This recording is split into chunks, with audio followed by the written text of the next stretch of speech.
In a rapidly evolving business world, environmental and social sustainability has swiftly transitioned from a nice to have to becoming a must have.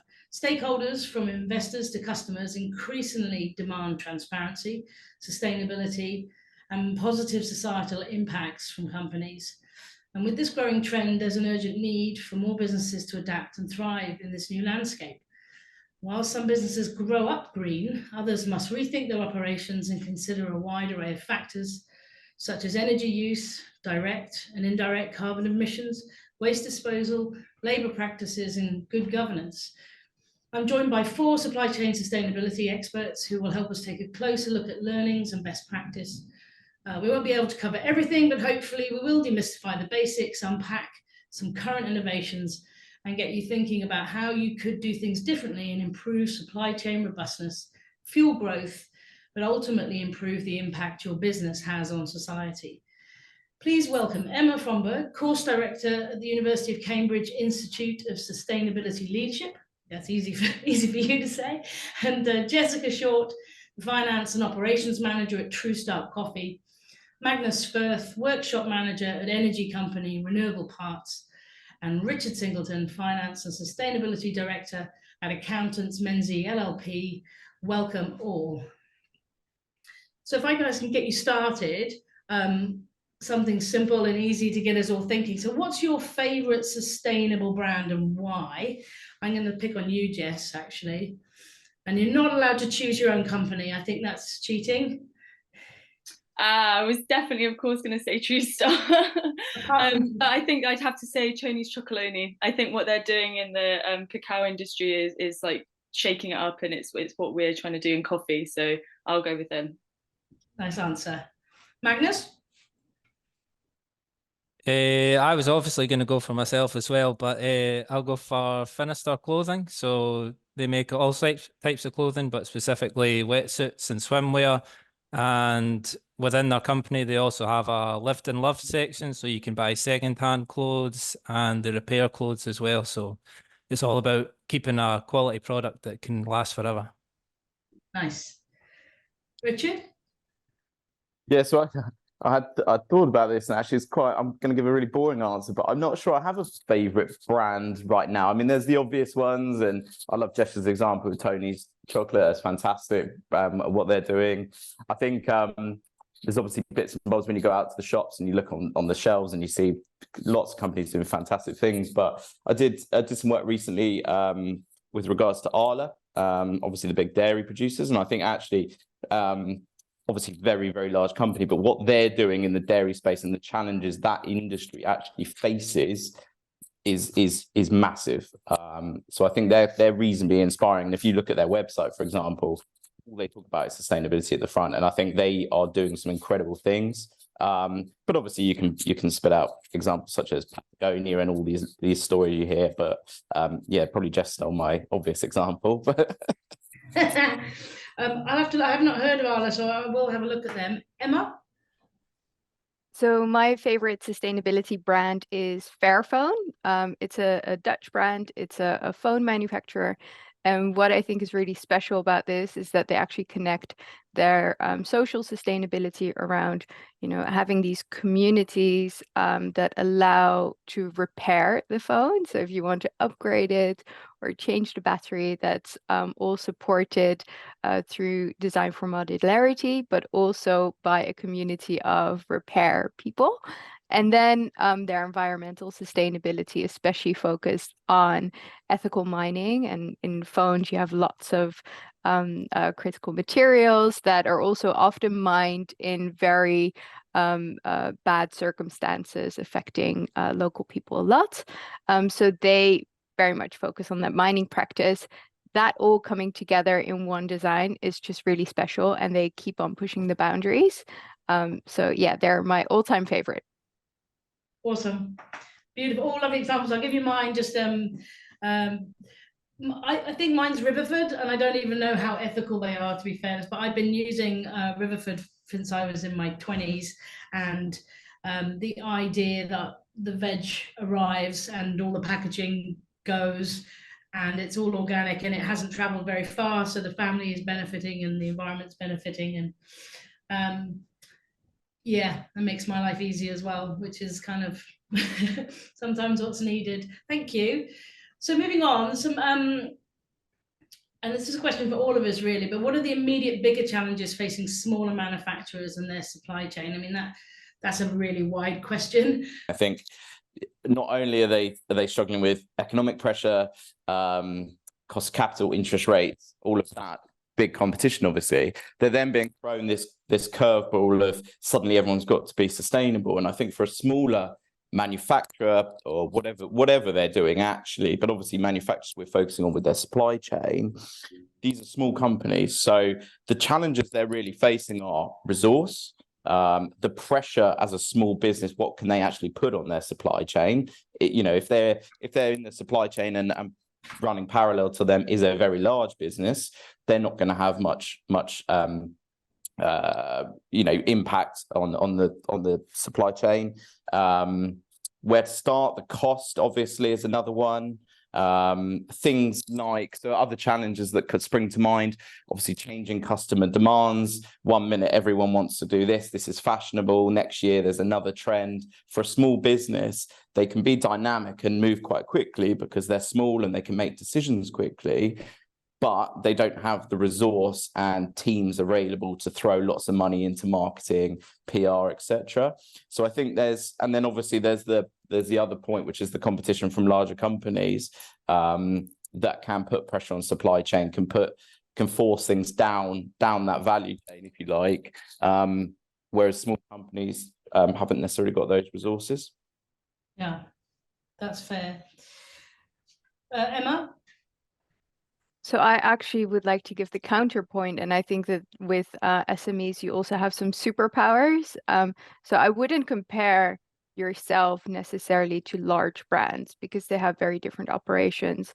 They look at economies of scale, and you can also see that that's often a bit more fragile as well. So these very long global supply chains, when one boat stuck in the Suez Channel and you have supply disruptions. I think with smaller manufacturers, they can add an element of diversity within the economy. And it's really important to look at, using your small scale to actually diversify and making sure that you contribute to that resilience. So I think that's a massive opportunity also in the space of sustainability. I think sustainability for smaller businesses looks quite different than for large businesses, and they both have a really important role to fulfill. So personally, I am most excited about actually driving change within that SME space. Contrary to those really large multinationals. I think the SMEs have a very unique, important value to the economy. Magnus, have you had a thought about, the immediate bigger challenges facing smaller manufacturers from a sustainability point of view? What's the big thing that you think is the problem or the challenge? Yeah, just the challenge of sourcing parts and getting parts and having different sources, and obviously with problems internationally, whether you can source them closer to home or coming up with a solution, re-engineering, reverse engineering, and coming up with a solution closer to home where you can control it more. Yeah, nice. Yeah, and it's working both ways, isn't it? There are and I think this will come up a lot in the discussions, hopefully. There are lots of benefits to challenging yourself to be more sustainable because of the current macro issues with supply chain, whether it's the Suez Canal or COVID in China or whatever those things are. So it's okay. So Richard, I wanted to get your take on ESG. Can you tell us a bit of, can you, maybe give it, like if I was your mother, what is it and why is it useful, and should I be concerned about it, and should it be on my radar? Sure. So I'll try and keep it to a bit of an elevator pitch, probably is the way to look at it. But obviously what we focused on so far is that word sustainable and sustainability, which in my world, we encompass all of ESG. So ESG, environment is the E, obviously, and we don't need to talk about that. It's the impact on the planet, but also the impact. So if you're a business, it's the impact you're having on the planet, but the impact on a the impact the changing planet is having on your business, which is also an important one that some people don't always consider, but especially for large businesses, but for small as well, supply chains and etc. The S forms the social element of ESG, arguably probably the biggest chunk, and that's because it looks at everything from diversity inclusion.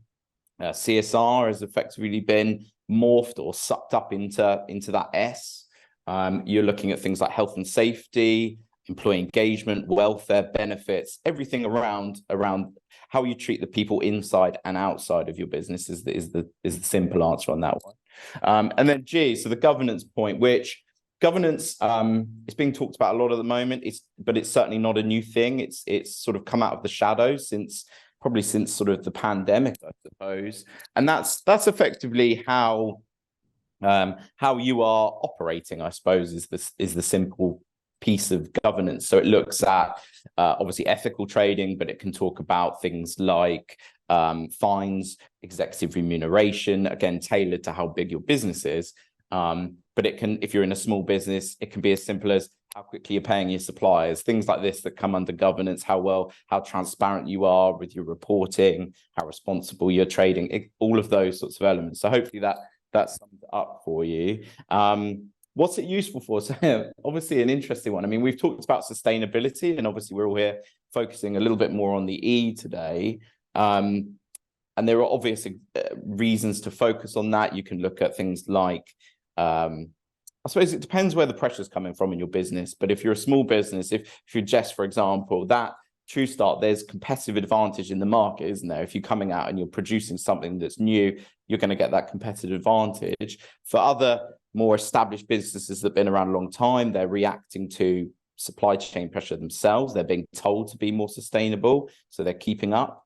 There are cost savings and other benefits that come from just being innovative. I think I say to a lot of my clients, it's actually, if you take away the nitty-gritty bits, what we're doing with ESG is we're de-risking a business and we're future-proofing it. So that word sustainability is all about being around for a long time, effectively. So when you're looking at ESG as a whole, you're looking at what are the risks in the business? What are we not reacting to? And if you take the environmental point of view, for example, what are we sourcing? Where are we sourcing it at? Is that going to be viable in 5, 10, 15 years time? Or do we need to change now and react to it? And that's that de-risking and sort of future-proofing. So I think for most businesses, especially small ones that maybe can't ride those peaks and the troughs in the economy, they need to react to it. And that's that taking the risk out of the business. Hopefully that sums it up. Yeah, very nice. I would like to add to that actually, because yeah, it's really worth also reflecting on. So ESG stands for environmental, social, and governance. But what, and it refers to risk. And the sustainability in this case, as Richard said, is mostly evolving around the sustainability of the business rather than the sustainability of the environment and society. So I think that is the root cause of a lot of critiques around ESG. And I think it's really important to take it for what it is. So ESG asks questions around risk that is being posed from a changing planet onto your company. But what about your company onto the planet and society? It is not asking questions like, should this product or service or business even be here? And what does the future of this industry look like? So it's not asking deep enough questions to really make transformative change. So I think ESG may come in a bit later in their sustainability journey. But if you're an SME and you would like to get into the sustainability space, I would just say use a little bit of common sense first and think about the core value that your business is bringing, what your industry is heading towards, and what sustainability would look like in that wider landscape. And then ESG may come a bit later, in my opinion, and would be very much to measure that kind of progress, maybe, or like how well the company performs. But to ask yourself those big sustainability questions is to also ask different questions than just about risk. It's about opportunities and the future. Brilliant. And we will come back to some more of your thinkings slightly later as well, Emma. So that's all really useful. And I think part of me is like, I know Jess and Trusa, you're a B Corp, and it's a similar, like ESG and B Corp is that kind of almost for many people is that, right, we know we're doing quite a lot right and we want to be accredited for that, and then to go away and get that. And I know you guys have gone through that process and have your B Corp accreditation as well. Yeah, so for True Start, just like reflecting on what Emma said about like an SME building sustainability like throughout their business. So True Start from the get-go has essentially like used common sense about making these decisions. So our founders have always had sustainability and ethics kind of at the core of their decision making around building the business. And when they first sort of heard about the B Corp assessment, they were immediately like, oh, this is a framework that we want to use to essentially build, continue to grow. So when we actually carried out the accreditation process, it was actually quite straightforward because we'd kind of already been doing the right kind of things. We were just then like documenting it, and it's been like really useful having the B Corp assessment as well, because it's meant that we've had processes in place about how we approach everything, from like new product development to finding new suppliers, rather than it kind of being all in everybody's heads. There's now like but everything's sort of coming from that kind of like gut feeling and using common sense and making the kind of decisions that will make you sleep well at night. I think that's something else that our founders like often speak about. So yeah, I want to come back. I would definitely want to unpack True Start and renewables sustainability story in a minute, while we still got Richard.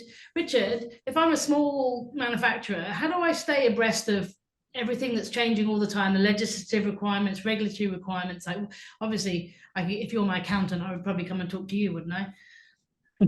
Well, I'd hope so. Yeah. Obviously there are consultants and help out there to provide resource. I think that's always the struggle with smaller businesses, that they haven't got teams of haven't got sustainability teams, they haven't got tens of millions of pounds to throw at research. So yes, I would always recommend picking up the phone and sort of speaking to someone. I think it depends.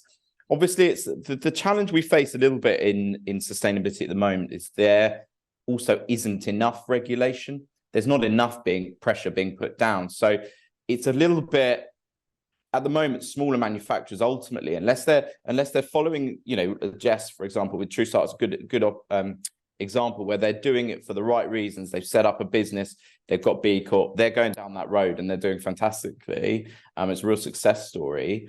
Others haven't got enough pressure, so they're not seeing. So they are, I suppose, without waffling too much, Barney, the point is there isn't enough at the moment. There isn't enough regulation out there, apart from very large businesses at the moment. But I would suggest sort of keeping in touch with your accountants is a good start. There are other experts out there, environmental consultants, for example. But I would always, any small business, when you're talking about sort of challenges of thinking about ESG, it doesn't actually have to really cost anything. We're talking about the way I would start and backing up what Emma said about risk. Ultimately, you sit there with a SWOT analysis, which everyone knows, in business, that's quite a simple concept. And you sit there and you look at your strengths, weaknesses, opportunities, and threats, apply to ESG. Now, being an accountant and having an accountancy background, I tend to look at ESG alongside business strategy. So is this viable? How big is the business? Are we tailoring it properly? Short-term, long-term goals, all these, various things that go alongside it. And things like cash flow, is it where are we heading? Can we afford to do this? Blah, blah, blah. So I think if you're a small business, there's lots out there though. You can follow various things. There's lots of good resource out there, lots in the press, which helps. But ultimately, it's about knowing your business and knowing your supply chain well, understanding who your stakeholders are. So I think it's about that business awareness, because it's quite hard to put all manufacturers into one pot when it comes to ESG, because for some, it won't be as relevant right now. For some, really relevant. And others, they'll get away with it because they're in the supply chain of someone else and they're worrying about it. So, it sounds a bit vague, but I suppose what I'm getting at is that awareness of your business and that wider stakeholder pool is really, as a business owner, small business owner, where you need to be focusing. Because in the past, obviously, your main stakeholders, you're worried about shareholders, owners of the business, which a lot of the time in small businesses are the main director will be the main shareholder. Nowadays, we're looking at, if we go back to the B Corp point, you're looking at community, that's a stakeholder. You're looking at your competition, obviously, and incredibly important when you're talking about ESG. You've got employees, which again, talking about what we talked about on the S, and again, on Emma's point with risk, is this business going to be around? Are we ethically trading? Are we treating our employees right? That's all part of this wider group. So, I think as far as an awareness, they need to be aware of everything going on around them, because it's a very complex topic. You my question I've got here is, with companies struggling to survive at the moment, the cost of living crisis and inflation and all that kind of stuff, how do you convince a business to prioritize this over anything else? It's like one of the other roundtables I was talking about Tony Chocolonini's actually, and it's a big chicken and egg question. Is if you're doing things right, then often your business is booming, but if your business is struggling right now, how would you convince a business to go and look at their sustainability strategies? You know what I mean? That can't be front of mind for them. Do you know what I mean? Do you want me to answer that one, or sorry, Richard. Yeah. No, not at all. I think the point is, it depends. Ultimately, you've got to bring it all the way back to why they're struggling, I suppose. What are they producing and why are they struggling? So if it's a cash flow point because of costs, yes, ESG is going to be, you're going to firefight, aren't you, in a small business? So if you're running out of cash and that's really the issue, you're right. It's very unlikely you're going to try and sit down and convince someone to look at sustainability in the very, very immediate term. If we're talking some small businesses, you're looking at cash flow every day. It's that it can get that nervy, sometimes every hour. But I think if the business is settled enough, but can start to see a downward turn, or they can start to predict a bit of those trends, again, it comes back to the point about that sort of SWOT analysis point, really. Ultimately, it is a bit of a marathon, not a sprint, without sounding too cheesy or corny. It's just about starting it and understanding that there might be some threats out there, and these threats are going to impact our business, so we need to think about those. But also, what are the opportunities? And that's the point. Are we missing a big opportunity here as a small business? Because our